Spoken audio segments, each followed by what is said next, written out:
Olá, alunos e alunas do curso de Teologia EAD da Unicesumar. Sejam muito bem-vindos. Meu nome é Eugênio Anunciação, professor de vocês em Aconselhamento Cristão, e hoje nós teremos a aula de Teologia e Práticas em Aconselhamento Cristão. E nesta aula nós vamos identificar a importância do autoconhecimento para o aconselhamento cristão a partir de 3 conceitos muito claros e definidos pela teologia cristã. Eles servirão de base para 8 práticas em aconselhamento cristão. Vamos caminhar juntos?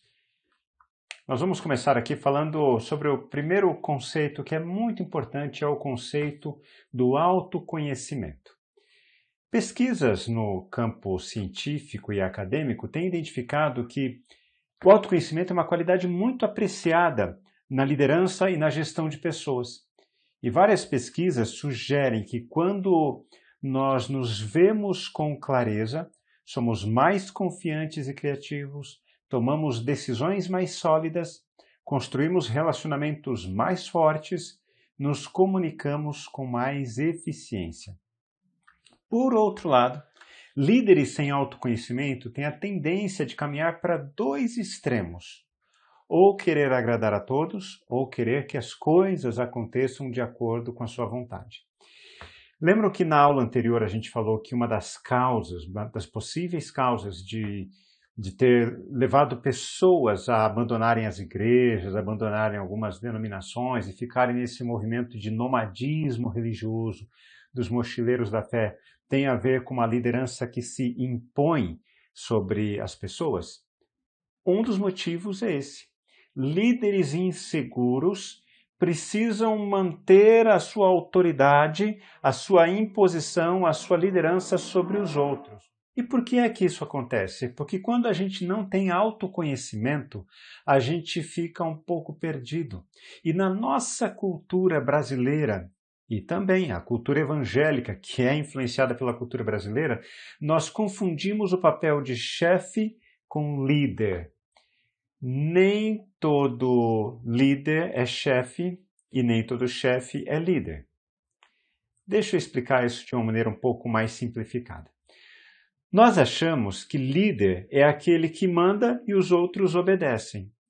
Achamos que o líder precisa se impor sobre os outros. Não é à toa que, não apenas no meio evangélico, mas no meio não cristão, nós valorizamos pessoas que se impõem de maneira veemente, falando fortemente e se impondo sobre os outros, porque parece que essas pessoas são mais fortes, elas compreendem melhor a realidade, elas sabem para onde estão nos conduzindo. Isso é um engano, e como nós vamos ver mais à frente, é até uma idolatria. Perceba, líderes não são marcados por ter opiniões fortes. Um dos papéis, um dos indicativos de que alguém é líder é que essa pessoa tem seguidores. Uma pessoa que fala de maneira veemente pode ter seguidores e ser líder, mas ela assume muito mais um papel de chefe do que de líder. E o chefe, a diferença crucial entre ser chefe e ser líder é isso: as pessoas seguem o chefe por medo e não por respeito. Diferentemente do líder, as pessoas seguem o líder por quem ele é. Pensa aqui comigo. Como era a forma de liderança de Jesus? Jesus se impunha como um chefe que mandava as pessoas fazerem, se não fizessem do jeito que ele queria, ele trucidava as pessoas, mandava embora, demitia, ou Jesus atuava mais como um líder? As pessoas o seguiam por quem ele era. E aqui a gente vai perceber que há uma diferença enorme. Jesus sabia exatamente quem ele era. Os chefes não conseguem ter essa percepção. Por isso, há essa terrível tendência de ou querer agradar a todos, ou querer que as coisas aconteçam de acordo com a sua vontade. Você já deve ter conhecido gente assim, chefes que dizem: não, vai ser do jeito que eu quero, porque eu estou mandando. Esse é o pior tipo de liderança. É um tipo de liderança tóxica que adoece as pessoas e que faz com que a equipe não renda. E também nas igrejas. Líderes eclesiásticos, líderes de ministério, que atuam dessa forma: eu estou mandando e você obedece, você tem que obedecer à liderança que Deus colocou. É um equívoco. É um erro. Por isso que uma das principais propostas do cristianismo é ajudar as pessoas a se enxergarem como elas realmente estão, desconectadas de Deus, de si mesmas, das pessoas e da criação. Porque a partir do momento que a gente compreende isso, é um belo e grande passo para que todos nós sejamos transformados pela ação sobrenatural do Espírito Santo de Deus, como vimos na aula passada. É apenas Ele quem tem o poder de nos convencer dos nossos pecados e de nos conduzir à verdade. Então, o caminho de autoconhecimento envolve exatamente isso. E olha que interessante que João Calvino escreveu no seu mais famoso livro, na sua mais famosa obra, As Institutas da Religião Cristã. O conhecimento de Deus nos leva ao conhecimento de nós mesmos. Eu vou repetir. O conhecimento de Deus nos leva ao conhecimento de nós mesmos. E essa é uma frase poderosa. Ela não é apenas uma frase de efeito, é uma frase verdadeira. Porque é exatamente isso que a Bíblia nos ajuda a compreender. Quando entendemos quem Deus é, entendemos quem nós somos. Quando olhamos para Deus e percebemos a grandeza dele em criar, em sustentar toda essa criação, todo esse universo, tudo aquilo que nós conseguimos compreender e não compreender, entendemos que somos pequenos. É o evento registrado no livro de Jó, por exemplo. Jó tinha conceitos acerca de Deus, os seus amigos tinham conceitos, ideias acerca de Deus. Eles passam o livro inteiro dialogando, conversando se o que Jó está passando é fruto da punição de Deus porque Jó pecou, ou se o que aconteceu é algo completamente que foge à compreensão deles. No final, Deus repreende os amigos, Deus repreende Jó, e Jó tem uma compreensão poderosa, uma compreensão preciosa. Ao final do livro, Jó diz assim: antes eu te conhecia de ouvir falar, mas agora os meus olhos te veem. Quando compreendemos quem Deus é, nós compreendemos quem nós somos. E aí a continuação da fala de Jó: por isso eu me abomino e me humilho no pó. Quando nós entendemos a grandiosidade de Deus, nós compreendemos a nossa pequeneza. E por isso nós nos recolhemos em nossa humildade e passamos a adorar a Deus. Porém, tem muita gente que acaba adorando mais a si mesmo, mais os seus líderes, mais a homens e mulheres. É uma forma tão sutil de estabelecermos idolatria e nós não percebemos isso, porque é tão sutil a forma disso atuar no nosso coração. Por exemplo, nós evangélicos temos a tendência de criticar os irmãos católicos, porque eles têm os santos, e por mais que eles digam e nos ensinem que eles estão venerando, não é idolatrando, não é adorando, é um outro tipo de devoção, os evangélicos se posicionam de uma forma: não, vocês estão idolatrando, mas nós mesmos, como evangélicos, temos os nossos ídolos, colocamos pessoas num patamar superior, assim como corremos o risco de cometer idolatrias, idolatrando palavras de homens e mulheres de Deus. E muitas vezes esses próprios homens e mulheres de Deus, líderes, não têm esse desejo no coração. Eles não querem que as pessoas os adorem, mas, nossa, você viu, o pastor tal falou isso, então nós devemos seguir. Pastora tal falou isso, o profeta falou isso, a profetisa falou isso. Nós colocamos esses irmãos e irmãs num patamar como se eles fossem palavra de Deus revelada, mas não. A palavra de Deus revelada na Bíblia nos aponta para a palavra de Deus encarnada, como diz João capítulo 1. No princípio era a palavra, e a palavra se fez carne. Palavra de Deus que não aponta para Jesus não é palavra de Deus, é palavra de homem. E não pode ser assumida como uma revelação de Deus. Porque lembrem, nós vimos na aula passada, tudo que o Espírito Santo faz é apontar para Cristo, é glorificar a Cristo. Então toda experiência espiritual que não nos conduz a Cristo, há uma tendência de gerar em nosso coração uma idolatria. e uma idolatria pecaminosa e doentia. Nessa nossa tentativa, então, de tentar entender quem Deus é, o ser humano tentou compreender a si mesmo, ao observar o mundo, ao observar os ciclos, as formas como a vida se manifesta em nosso mundo, nós tentamos identificar quem Deus é para podermos identificar quem nós somos. E eu compartilhei no nosso livro didático um gráfico, uma tabela para ajudar a gente a compreender essa evolução do pensamento religioso humano. E eu vou compartilhar aqui com vocês. Vamos lá? Então a gente percebe aqui que há uma evolução na forma de pensar. Do lado esquerdo ali nas categorias, eu coloquei a cosmovisão. Cosmovisão, se a gente quebrar essa palavra, fica cosmo de um lado e visão do outro. Visão tem a ver com ver e cosmo tem a ver com o universo. Então é a maneira de enxergar a realidade. E coloquei também a ideia central de cada cosmovisão. No mundo antigo, cerca de 2.500 anos antes de Cristo até 500 anos depois de Cristo, os deuses eram a medida de todas as coisas. E a ideia central era essa: precisamos agradar os deuses. Então preste bem atenção, nos povos mais primitivos, por exemplo, os indígenas aqui no Brasil, a cosmovisão deles é que o mundo é regido por forças espirituais, por deuses, por diversos deuses que cada um cuida de um aspecto da vida, mas não apenas os indígenas brasileiros.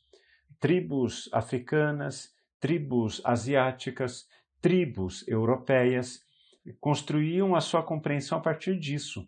Nós, para podermos ter uma colheita abençoada, precisamos agradar o Deus da fertilidade, ou a deusa da fertilidade, para que ele ou ela nos abençoe, para que a gente possa ter uma grande produtividade, dessa forma a gente possa se alimentar, possa cuidar dos nossos queridos, nossos familiares, nossos povos.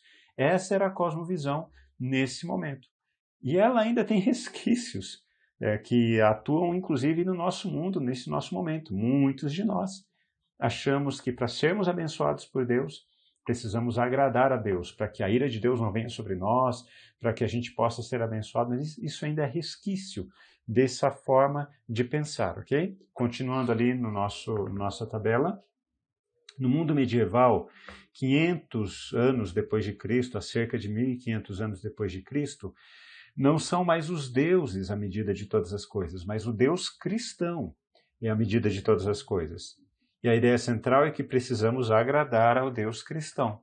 Nós temos, de novo, esse resquício, como eu falei, que vem ainda da Idade Média, desse período medieval. E nós carregamos fortemente, talvez um pouco pela colonização que tivemos em nosso país, fortemente ibérica, uma colonização portuguesa e espanhola, que carregava esse sentimento de maneira muito intensa. Então agora não são mais os deuses que são a medida central de todas as coisas, mas o Deus cristão, o Deus da religião cristã, não necessariamente o Deus revelado em Cristo, mas o Deus da religião cristã, que era muitas vezes comparado aos deuses das mitologias romanas, da mitologia grega, quase que associado aos principais deuses desses panteões. Mas, de novo, vem esse sentimento de que precisamos agradar para sermos abençoados por esse Deus Supremo. E aqui há uma coisa bem interessante, porque a religiosidade humana, ela trabalha sempre com dois sentimentos, duas emoções que estão profundamente arraigadas na nossa cultura e por todos esses séculos e anos continua se atualizando, se modernizando, mas ainda continua atuando fortemente em nossos corações. É a culpa e o medo. As relações das pessoas com Deus são baseadas na culpa e no medo.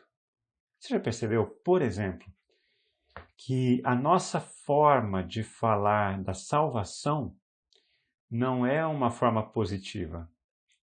As pessoas não querem ser salvas porque o céu é bom. As pessoas querem ser salvas porque o inferno é ruim demais. Então, nesse sentimento misturado de culpa e medo, nós valorizamos demais o que é ruim. Nós somos apaixonados por aquilo que é mal. Por isso, enfatizamos muito mais o que não pode, em vez de enfatizar o que pode. Lembra na primeira aula que eu falei que pecado é você apontar, mas você errar o alvo. Enfatizamos tanto errar o alvo que não dizemos o que é acertar o alvo. Por isso que eu estou afirmando, nós enfatizamos tanto o inferno que as pessoas não se convertem a Cristo. As pessoas se convertem à ideia de diante do perigo, ou eu luto ou eu fujo. Se tem uma oportunidade de fugir do mal, então eu vou fugir do mal. E a gente vai criando uma forma de pensar cada vez mais religiosa, baseada nisso, de que eu preciso agradar a Deus a todo momento. E a gente esquece a centralidade de Cristo. Quando eu estou em Cristo e Deus olha para mim, Deus não me enxerga mais a mim como um pecador. Deus olha o que Cristo está fazendo na minha vida através da atuação sobrenatural do Espírito Santo. A todo momento, Deus não está olhando o meu passado, Deus está olhando o meu futuro, aquilo que eu posso vir a ser pela ação sobrenatural e santificadora do Espírito Santo. Isso é precioso, isso é maravilhoso. A gente precisa lembrar que evangelhos são as boas notícias e deixar de lado as más notícias. As más notícias, elas são apenas o início para que a gente possa anunciar as boas notícias de salvação, de restauração, de santificação que há em Cristo Jesus. Isso transforma vidas. Continuando ali na nossa tabela, o mundo moderno, por volta de 1500 depois de Cristo a 2000 depois de Cristo, não são mais os deuses a medida de todas as coisas, não é mais o Deus cristão, mas é a razão humana. A razão humana é a medida de todas as coisas. E a ideia central é precisamos fazer o que a razão humana nos diz que devemos fazer. E é exatamente nesse momento em que o ser humano se deslumbra e passa a idolatrar o seu conhecimento, a ciência, a sua capacidade de descobrir os segredos do universo, que a nossa vergonha é exposta enquanto humanidade, porque é exatamente nesse momento que surgem algumas ideias, por exemplo, de que a religião não seria mais importante, Deus seria algo ultrapassado. Então, o ser humano celebrando a sua capacidade de pensar e de definir como são as realidades, acontecem intensas catástrofes em nosso mundo, culminando na Primeira Grande Guerra e na Segunda Grande Guerra. O que o ser humano achava que seria capaz de fazer apenas produziu atrocidades, e isso é muito importante. Toda vez que nós, enquanto homens e mulheres, nos baseamos apenas na nossa força, no nosso conhecimento, na nossa capacidade, há uma grande tentação de deixarmos Deus de lado e colocarmos a nós mesmos no altar. É o tal da egolatria, o ser humano sendo o centro de todas as coisas. Mas agora a gente está num momento diferente da história humana. Vamos seguir ali na tabela. Neste mundo hipermoderno, porque há uma diferença entre pós-moderno e hipermoderno, alguns já estão definindo esse é o melhor termo para explicar esse nosso momento. É um momento de hipermodernidade. No mundo hipermoderno, depois dos anos 2000, os sentimentos humanos são a medida de todas as coisas. E eu preciso fazer o que eu sinto. E aqui há um risco, por exemplo, para nós evangélicos, porque nós condicionamos o agir de Deus às sensações que experimentamos no nosso corpo. Se estamos, por exemplo, em um estudo bíblico, em um culto, e não acontece nada extraordinário, não há arrepio, não há aquela sensação gostosa dentro do nosso coração, a gente diz assim, Deus não agiu. De novo, olha o risco que nós corremos. Quem somos nós para determinar a maneira de Deus agir e a maneira de Deus não agir? Elias, lembram que a gente estudou algumas aulas atrás? Elias estava no processo depressivo, ele se escondeu na montanha, aconteceram fenômenos incríveis, vento, tempestade, Deus não estava em nada desse barulho, mas no vento suave o Espírito estava agindo e falando ao coração de Elias. Os nossos sentimentos são enganosos. A palavra de Deus nos ensina isso. O profeta Jeremias, inspirado pelo Espírito, falou: o coração do homem é enganoso. Nós não podemos basear a nossa vida naquilo que sentimos ou deixamos de sentir, porque no mesmo dia nós experimentamos vários sentimentos a partir daquilo que estamos vivenciando fora de nós. Acordamos pela manhã, não dormimos bem, acordamos chateados, mas 2 horas depois vem uma notícia agradável, já deixa o nosso coração alegre. Só que aquela alegria não dura para sempre, porque depois do almoço vem uma outra notícia que nos deixa chateados, acabrunhados, lamentosos. As nossas emoções, como nós vimos em aulas anteriores, também são afetadas pelo pecado. Não coloque Deus na caixa das suas emoções. Não condicione o mover e o agir sobrenatural de Deus, aquilo que você pode determinar ou não. Deus não se encaixa na nossa compreensão humana. Lembra as palavras de Jó? Antes eu te conhecia só de ouvir falar, mas agora os meus olhos te veem, por isso eu me recolho no meu pó, na minha humildade. Vamos caminhar nesse sentido de sempre estarmos atentos. E é interessante, porque diferentes culturas produzem diferentes compreensões de Deus. Algumas culturas definem que há vários deuses, outras culturas definem que há deuses superiores aos demais, e nessa superioridade cada deus tem um jeito de se manifestar, de se apresentar, mas a verdade é que nós não conseguimos definitivamente dizer quem Deus é. Eu poderia falar para vocês, por exemplo, nesse momento, de um grande amigo meu, do Fábio, que a gente gravou um podcast junto para esse módulo. Eu poderia falar para vocês, olha, o Fábio, ele tem por volta de 1,78 m, o Fábio tem olhos castanhos, ele usa barba, ele é analista de TI, ele trabalha gerenciando uma equipe, ele é casado com a Ana, que é loira, de olhos azuis. Eu posso fazer algumas imagens para vocês conhecerem quem é o Fábio e a Ana. Mas a imagem que vocês fizerem daquilo que eu disse não vai ser igual à imagem que realmente é. A não ser que o Fábio e a Ana viessem para esse exato momento para que vocês vejam quem eles são. Pois é exatamente isso que Jesus fez. Jesus é a selfie de Deus, para que a gente entenda quem Deus realmente é. E por que isso é tão importante? Porque Calvino coloca isso de uma maneira muito preciosa. Olha que legal que ele escreveu nas suas Institutas também. O coração humano é uma perpétua fábrica de ídolos. E se tem algo que Deus faz questão de demolir nos nossos corações, são as ideias equivocadas que nós construímos sobre Ele. Nós somos, por causa do pecado, somos apaixonados por aquilo que é ruim, aquilo que é mal. Não é à toa que um dos jornais que mais vendia em nosso país era o tal do Notícias Populares, porque era sempre atrelado a más notícias. Não é à toa que um programa televisivo do final dos anos 90 fazia tanto sucesso aqui agora, porque ele só falava das mazelas.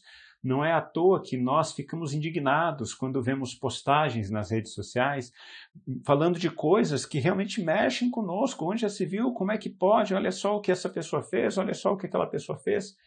Nós somos movidos para o mal.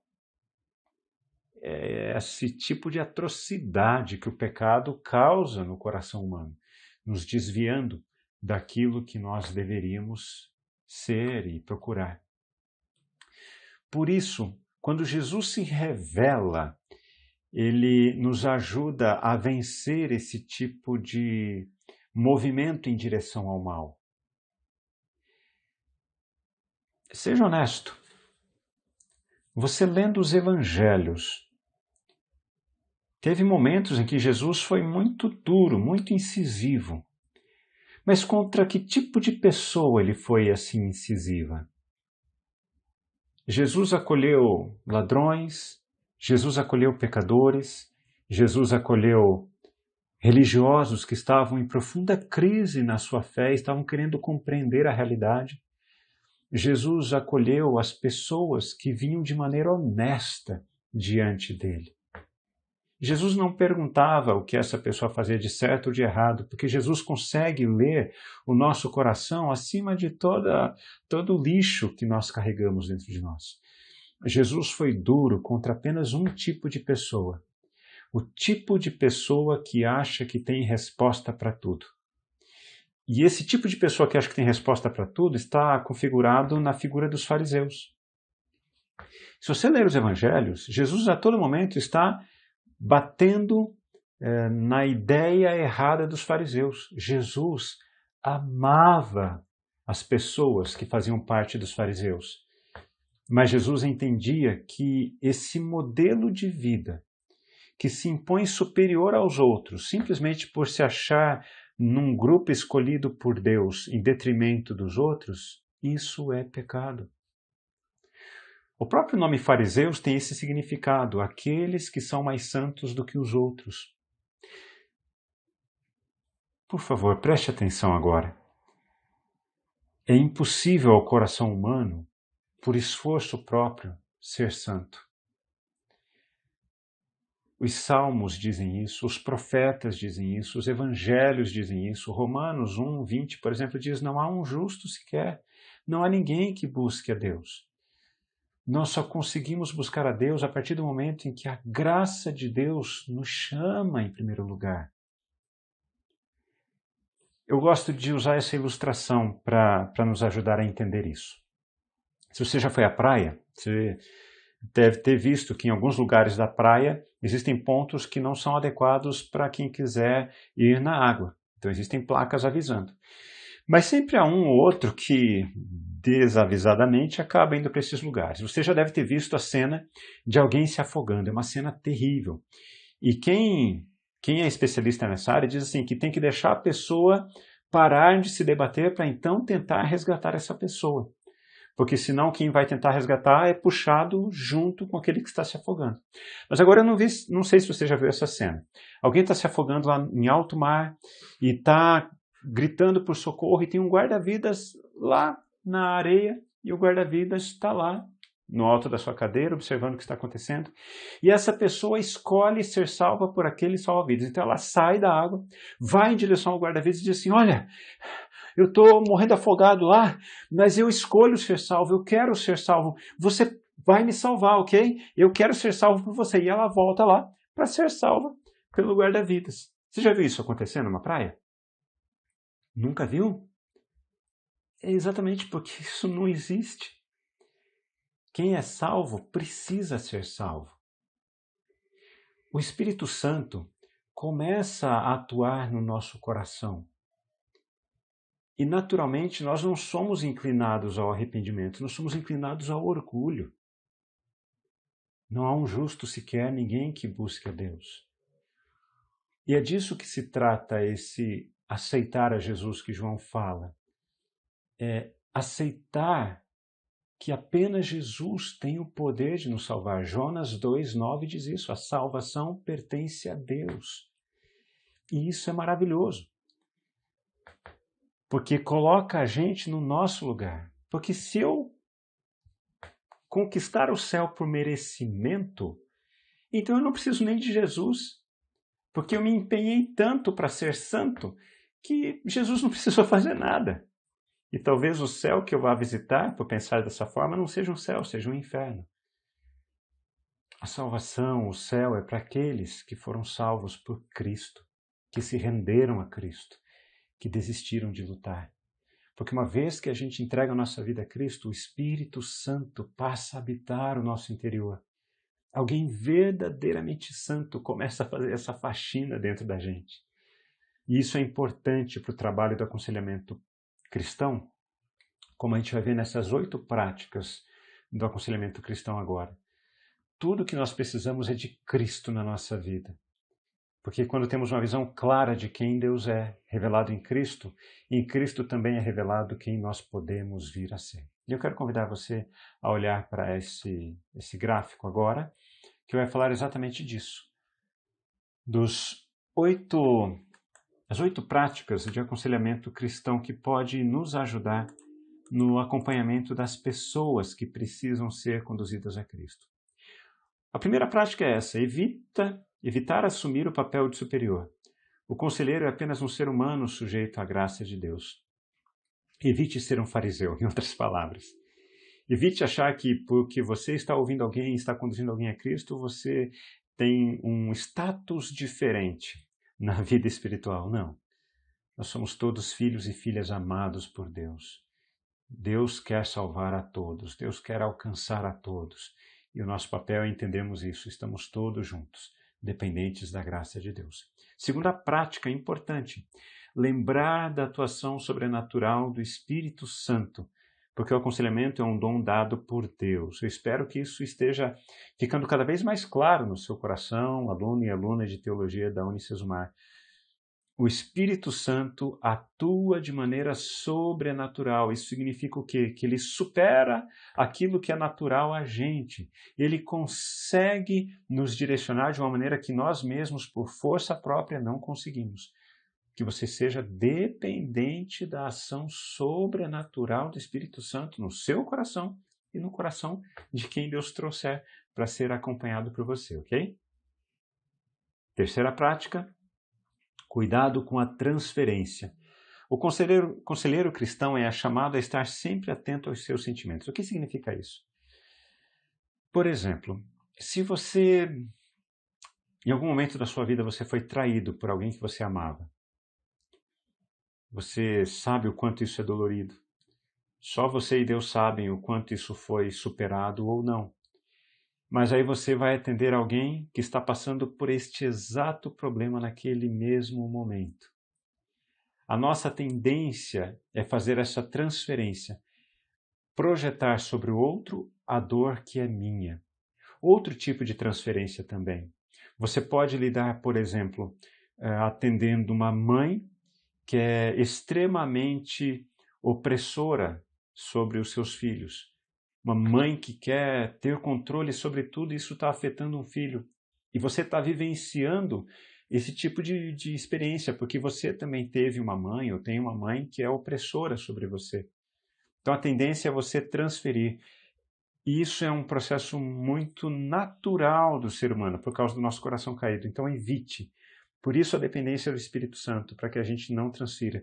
A todo momento, enquanto você estiver aconselhando, você tem que estar atento aos seus sentimentos. Isso que eu estou experimentando agora tem a ver com a minha história de vida, como eu posso separar isso, como eu posso evitar de fazer esse tipo de transferência. É algo muito importante.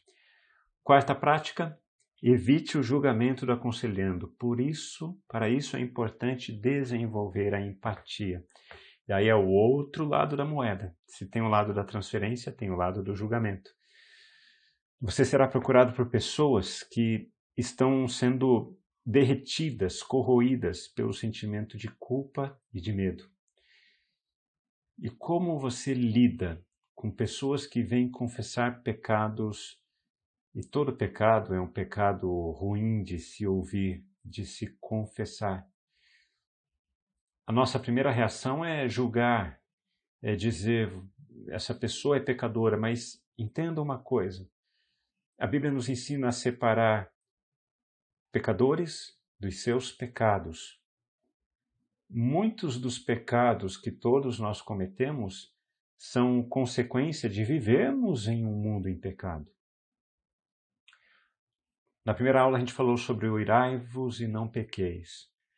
Todos nós passamos por experiências de ficar irados. A questão é o que a gente vai fazer com essa ira. Então, muitas vezes, um tapa que a gente dá em alguém, ou uma palavra torpe que a gente manda para alguém, palavra torpe não é palavrão.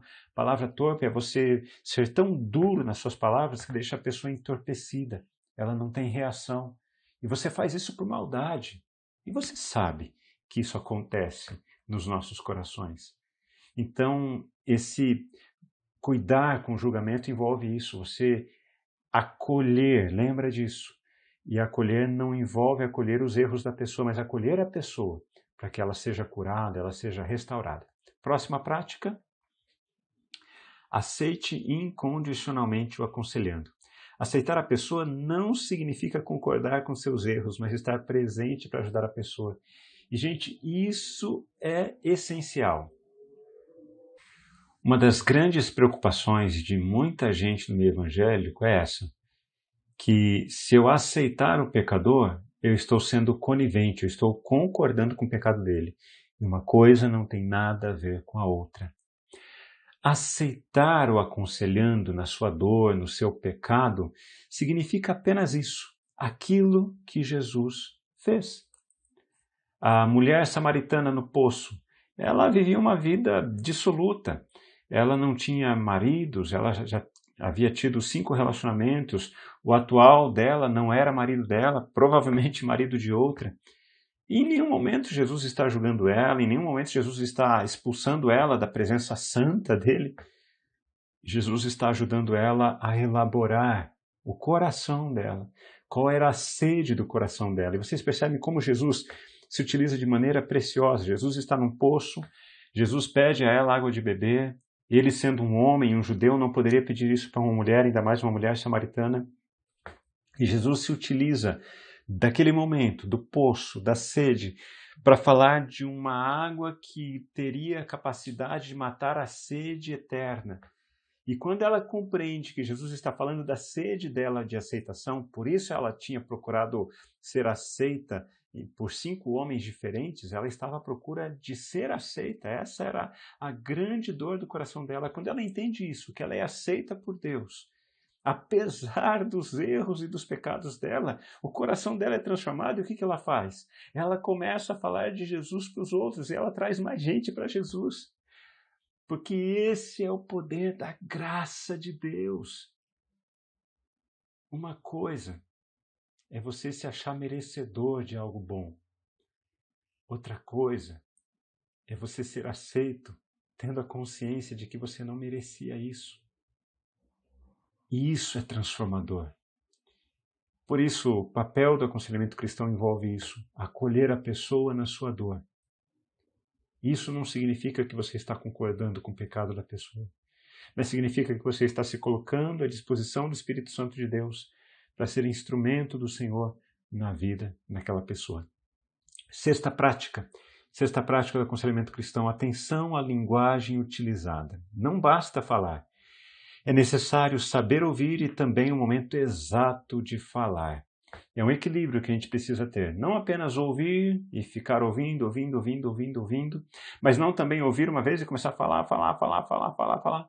Lembra disso. Uma regra de ouro no aconselhamento cristão e não cristão é essa. Por que é que Deus nos deu 2 ouvidos e uma boca? Por 2 motivos. O primeiro motivo é que nós devemos ouvir o dobro do que falamos. E o segundo motivo é que nós devemos falar metade do que o que ouvimos, ok?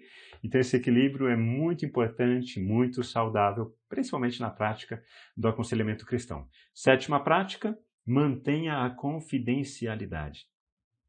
A base da confiança entre aconselhando e conselheiro é a capacidade do conselheiro em guardar segredos. Eu sou pastor e eu atendo muitas pessoas nessa minha caminhada ministerial. E em muitas igrejas nas quais eu tive a oportunidade de pastorear era interessante. Eu atendia homens e mulheres, sempre com todo o cuidado, a janela, a porta do escritório pastoral, sempre com uma janelinha para deixar tudo muito transparente, o que estava acontecendo, sempre com pessoas orando por mim, orando comigo, para a gente não cair em nenhum erro, nenhuma tentação. Mas, às vezes, alguns homens e mulheres vinham fazer comentários com minha esposa: porque você sabe, né, o que aconteceu comigo, eu até falei com teu marido. E ela falou assim: não, eu não sei, porque ele não fala para mim. E as pessoas se assustavam, e é verdade. Isso ajuda as pessoas a aumentarem a confiança. O você manter aquilo que as pessoas estão abrindo num ambiente de confiança em segredo, para que as pessoas se sintam protegidas e sejam tocadas pelo Espírito. Isso é muito importante. Agora, isso não dá direito nenhum de um homem orar com uma mulher num aconselhamento cristão e querer, por exemplo, orar por ela tocando no corpo dela. Isso não pode. São cuidados que a gente tem que ter para manter esse ambiente de segurança, de segredo. Precisa orar, precisa ungir a mulher, chama uma irmã da igreja, uma diaconisa, uma pastora, a tua esposa, fala assim, meu amor, eu preciso que você agora impõe as mãos sobre essa nossa irmã, eu quero orar por ela. Esse cuidado é importantíssimo. E a última prática no aconselhamento cristão, reflita Jesus para o aconselhando. O desafio do conselheiro cristão é conduzir as pessoas a Cristo. E isso é determinante. Todo o teu processo de aconselhamento cristão deve culminar nisso. As pessoas tendo um encontro com Cristo. Porque apenas quem está em Cristo passa a ser um novo tipo de gente, transformada pelo Espírito Santo de Deus. Que você desenvolva essas habilidades, que você se aprofunde nessas habilidades, mas acima de tudo, que você seja um homem e uma mulher que experimente uma vida de dependência do Espírito Santo de Deus. E tenho certeza que você verá milagres, verá a ação transformadora do Espírito Santo de Deus na vida de gente que a gente nem imaginava que poderia vir a acontecer. Quero terminar, antes de orar, com o relato desse pré-adolescente. Eu trabalhava de maneira voluntária em uma creche e a gente fazia um trabalho cultural e esportivo com essas crianças. Mas enquanto as crianças estavam brincando num tempo de recreio, um dos meninos brigou com o outro, xingou o outro e sempre envolve racismo, sempre envolve preconceito, porque o nosso coração é voltado para isso. As obras da carne nos fazem fazer isso muito rapidamente. E essa criança negra se sentiu muito atacada, pegou uma pedra grande e começou a correr atrás da outra criança para bater na cabeça da criança. E a gente não conseguia segurar aquele menino de 11 anos. 3 professoras tentando, não conseguiam. E eu também cheguei, 4 pessoas para segurar aquele menino. A gente tentou expulsar o demônio dele, mas não era demônio. Ele estava debaixo de uma opressão, mas tinha muita raiva no coração dele. E a gente começou a orar por ele, ministrar o amor de Deus na vida dele. Eu e essas professoras conseguimos acalmar o coração dele. Passaram-se muitos anos. Esse menino que tinha tanta raiva no seu coração, um negro lindo, um negro com grande potencial. Ele constituiu família, tem filhos, uma menina, um menino, está firme na fé, porque um dia ele foi alcançado pela graça transformadora de Deus e teve uma experiência belíssima com o Espírito Santo de Deus, que tirou esse lixo que estava trazendo azia ao coração dele, estava azedando o coração dele. E é um homem amoroso, um homem cuidadoso, um homem fiel, porque é isso que apenas o Espírito Santo de Deus pode fazer na minha vida, na vida dele, na sua vida e na vida de quem ele quiser. Vamos orar nesse momento. Feche seus olhos, abre seu coração, Pai. Nessa caminhada que estamos tendo de aconselhamento cristão, de olharmos com atenção para aquilo que apenas o Senhor pode fazer através de nós, quero pedir que o Senhor conceda experiências maravilhosas a cada um de nós com o Teu Espírito Santo. Ajuda-nos a entender biblicamente como o Teu Espírito Santo atua e principalmente a forma como o Teu Espírito Santo aponta para Cristo e o quanto esse encontro com Cristo nos transforma de dentro para fora, Senhor. Ajuda-nos, Deus, a caminharmos nesse sentido, para vivermos na dependência não de homens, não de mulheres, não de líderes, não de pastores, não de pastoras, mas na dependência do Teu Santo Espírito.